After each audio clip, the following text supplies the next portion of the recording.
Hello, I'm journalist and comedian James Mullinger. 7 years ago, I left London, England and moved to St. John, New Brunswick. Since then, my stand-up career has taken me to just about every town and city in Atlantic Canada, which, let's face it, has provided plenty of material. But I've also come to realise that this place is special and, crucially, underappreciated. So my wife Pam and I started a magazine, the Maritime Edit, to celebrate its natural beauty and the incredible spirit of the people here. Last year, here on Atlantic Edition, I embarked on a tour to meet some of Atlantic Canada's most interesting and dynamic people, and chatted about what drives and inspires them, and learned what they love so much about this place we're all so proud to call home. And now we're doing it again. I'm back on the road to meet even more fascinating Atlantic Canadians, and today I'm headed to one of my favourite go-to vacation destinations, St. Andrews by the Sea, to meet Lucinda Flemer. As the founder of the world-renowned Kingsbrae Garden, Lucinda transformed her family's estate into a peaceful garden oasis that draws in tourists from around the world and holds an international artist residency. She not only has created a global destination, but also provides transformative employment opportunities and an artistic hub for the community. Her contributions to the province and leadership work have gained her national recognition, receiving a membership to the Order of Canada and countless other awards as an individual and for Kingsbrae Garden. I'm James Mullinger, and this is Atlantic Edition.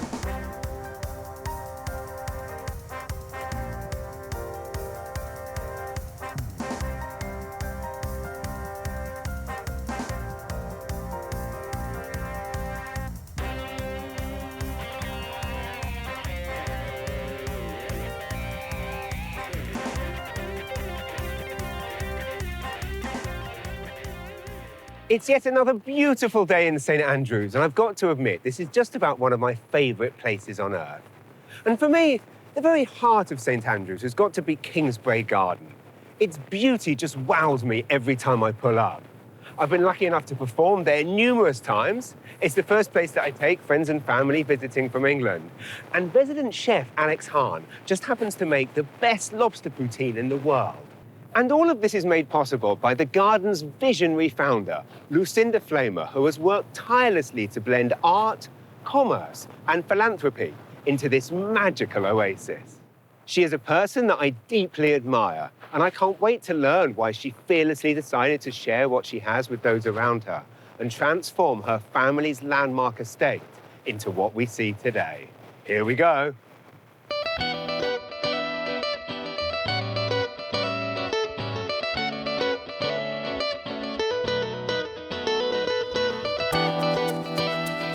Mrs. Flemer. I don't believe it.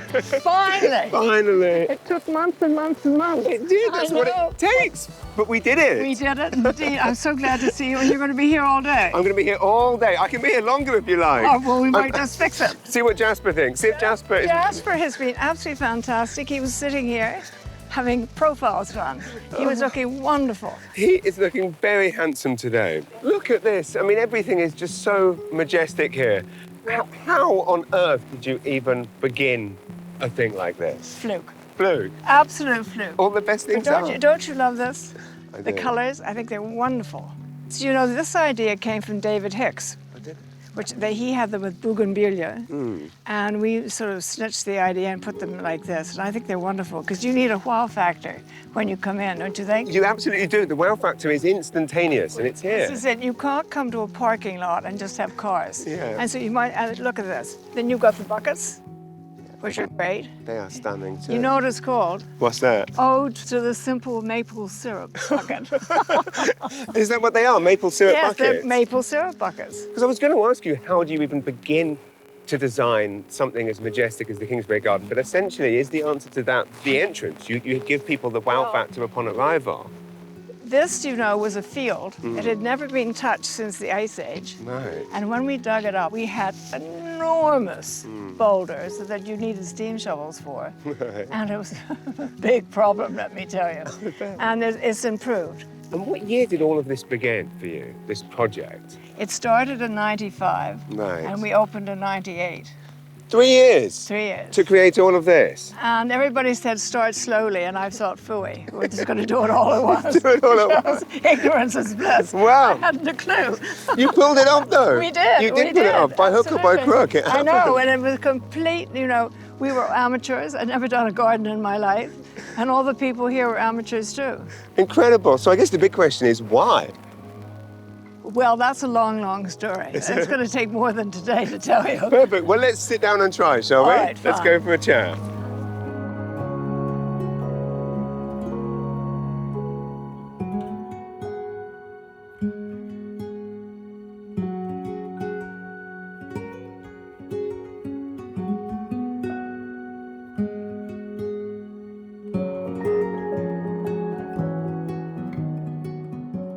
Oh, wow, look at this.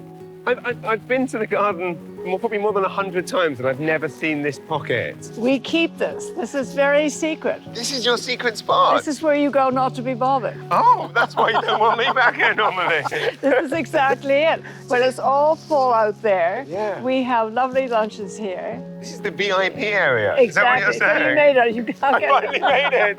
So you can see everything that's going on through there. Exactly. And Brad's office is just there, so he can check on it. Oh, he can keep an eye on things. He I love keeps this. an eye on things. Hello, Alex. Oh, Chef My word. Alex. Mr. Mullinger. How are you, my friend? Oh, my goodness. I did not know that we were going to be feasting. My favorite. Oh, my God, it's great to see you. Officially, I've said it many times, greatest lobster roll in the world. Thank you. And I did not know I was going to be enjoying one today. Please enjoy. Thank you. And wine too. Well, You are doing God's work, my friend. Mrs. Flemer, another surprise. don't you like wine in the wrong time of day? I certainly do.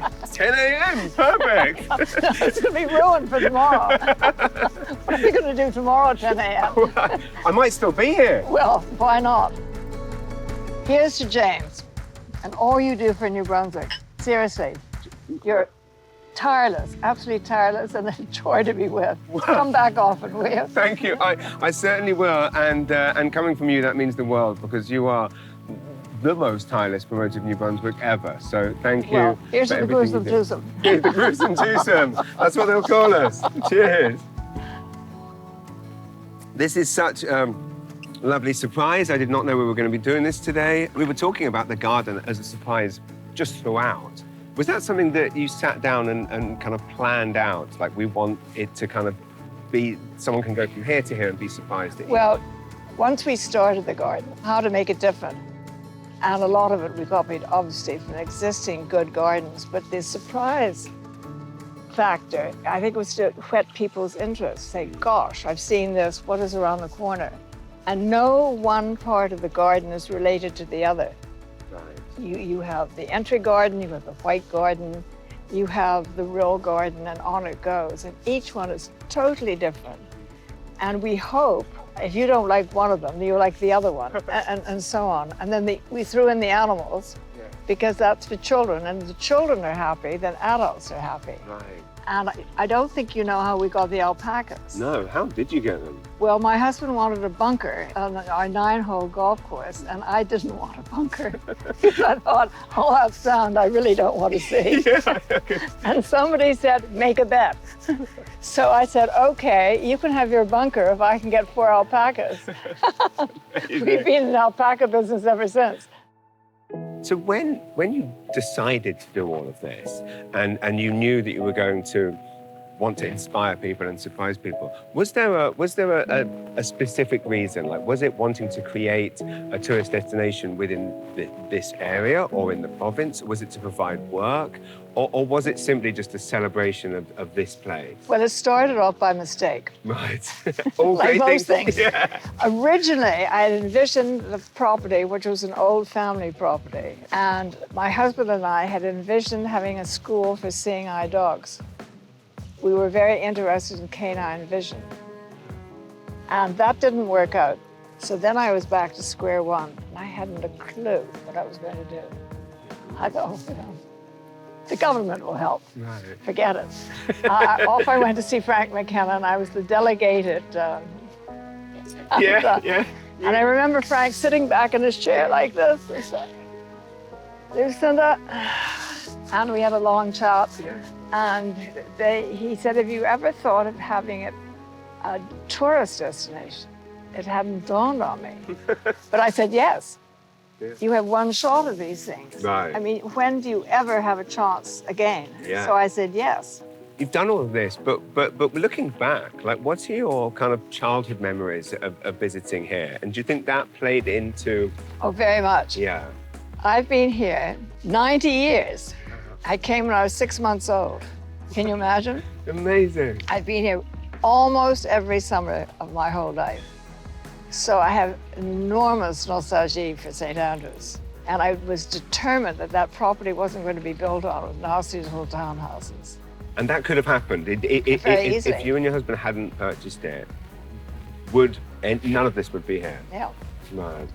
And so that's why I wanted to save it. I'm not being sanctimonious, but for sentimental reasons. Yeah. I mean, this is the thing. I mean, you're still raising the bar all of the time. You're still staying active. I mean, again, we will feast in a moment. But the fact that you'd already created a world-class garden and then decided to do the same with food as you've done with flowers. Well, you asked me about the food. The food happened because to make people stay longer, right, you have to feed them. And we didn't want any fried food because we didn't want the smell of the kitchen coming into the dining room.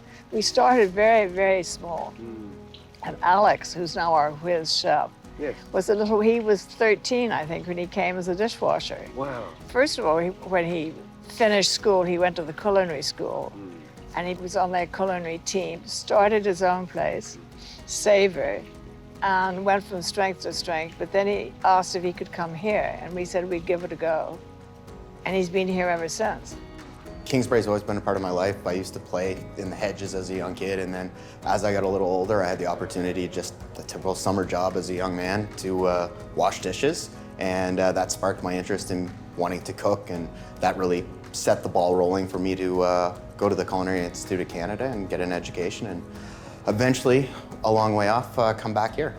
Being here at Kingsbrae, it's a 27-acre chef's playground. We have multiple gardens dedicated to flowers and herbs and vegetables that are just grown for the kitchen. As well, for our guests coming through the garden to look at and see, we really get the opportunity to take them and use them on our menus. The offerings can be really anything from our cafe service, that it's very approachable and easy food for the average consumer that want to come up for a nice sandwich or salad, to some really in-depth kind of foodie food where you're sitting down for multiple courses, 12 courses, and really having a tasting experience of some of New Brunswick's best flavors and creations.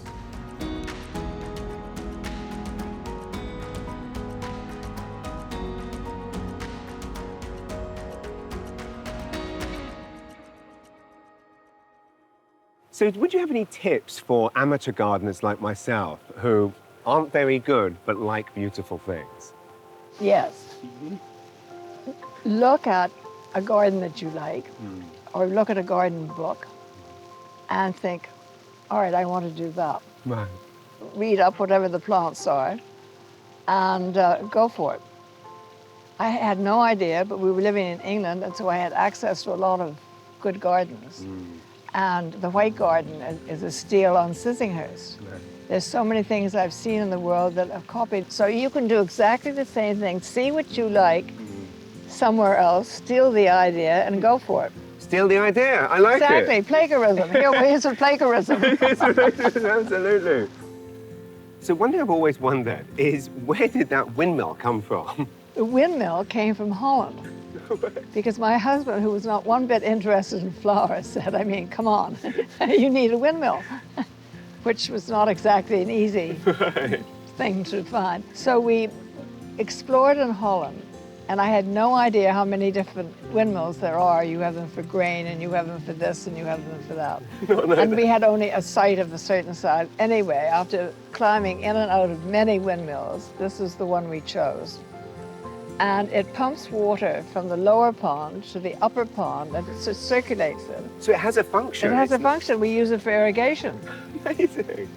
Well, I mean, and we talked about what a great place this is to live and work, both at the Kingsbrae, but also the town as a whole. And of course, I mean, you've attracted talent globally to come and work here, but you also have a real eye for bringing in people and creating a family atmosphere. And it really is a family affair. is. I mean, how do you create that environment with so much love in it?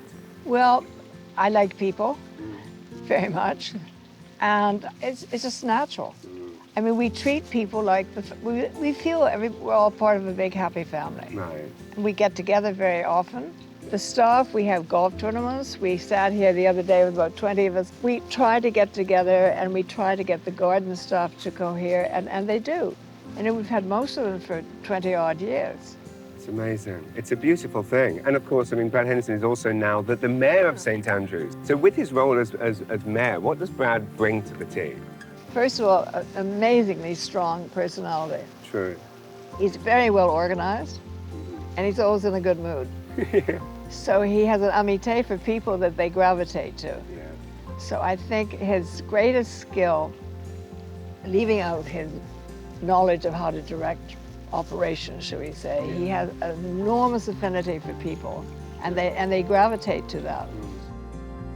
And finally, what do you think about when you think about Mr. Flemer and the time that you spent here? And what do you think he would think about all of the amazing things that have happened here since? He'd be absolutely thrilled. Yeah. Absolutely thrilled. Yeah. Yeah. And he was a great part of it. You know, I have the fantasy, but he would think of serious things. I mean, he would think of practical things. Right. But also he had a sensational sense of humor. I mean, when it came to flowers, I remember the white garden. I'm like, what do you want a white garden for? You want color, woman, you want color. Yeah. No. He was a great advocate of lots of color. Right. And, I mean, you've delivered on Yes. that as well as the White Garden. And I've heard you joke before about your career starting at 70, and now, of course, you're in your 90s. I mean, it's incredible that you are still so active, excited by life. What is your secret? Kingsbrae. Kingsbrae. So we all come here. The fountain of youth, the fountain There of you youth go. is right It's here. keeping busy. Yeah. And Kingsbrae keeps me busy 24/7, 365 days of the year. Yeah. And I'm so fortunate. I agree. You know, we're busy in the winter. We may be closed, but we're still busy plotting for what the season to come. Yeah.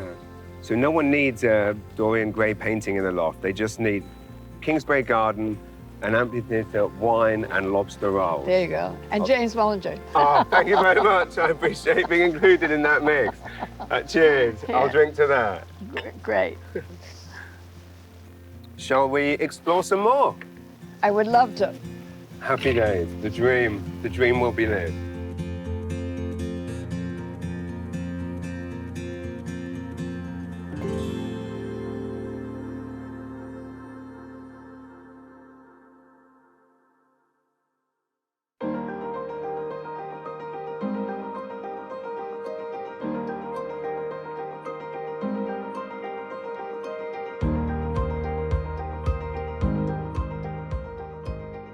So we're at the stunning Kingsbrae International Residency of the Arts. How on earth did this come to be? Well, I had my eye on this house for Yeah. a long time. I thought it's large, it's got lots of rooms, and what St. Andrews needs is a safe place for artists to work. Right. But I also knew if they knew I wanted to buy it, it would be a little difficult to purchase. So I waited and I waited. And finally we acquired the house, and it's a wonderful old Maxwell house. Is it? Wow. It really is. It's one of the few in town.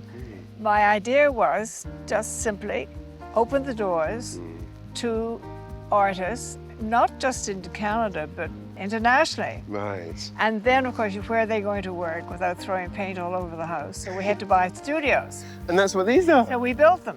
Well, you know what is so interesting, James? The people who are, even the ones who are here now, it's quite extraordinary. I mean, they could be a writer, they could be a potter, they could be a sculptor, whatever.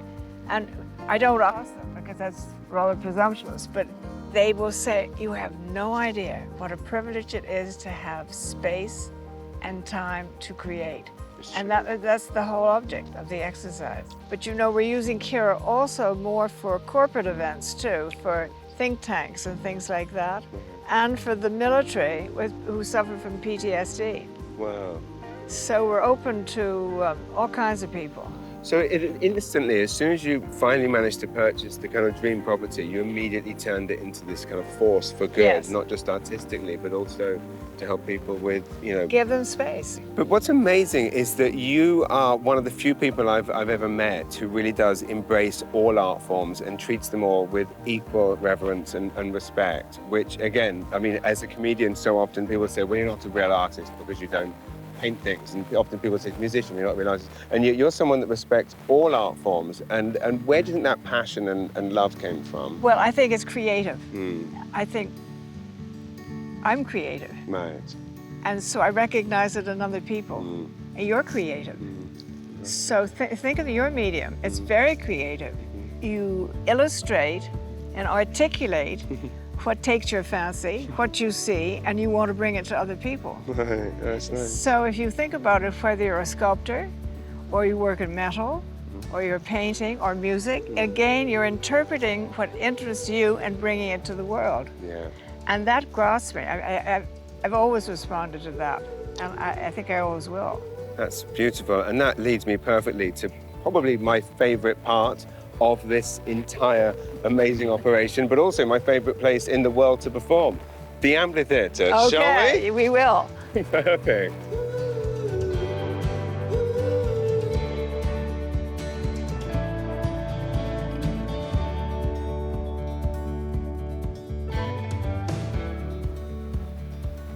So, firstly, I must say, thank you for building and creating what is my favorite venue in the world to perform in. I guess my question is, what kind of lunatic builds a performing arts venue of this size, which could seat about 3 times the population of the town it's in? Well, you're right. It wasn't lunatic. It was lunatic Lucinda. Absolutely. It started off as one of those cuckoo ideas. There was a dip in the ground and what to use it for. An amphitheater sort of seemed logical. Logical how? Because surely filling in the dip would have been easier.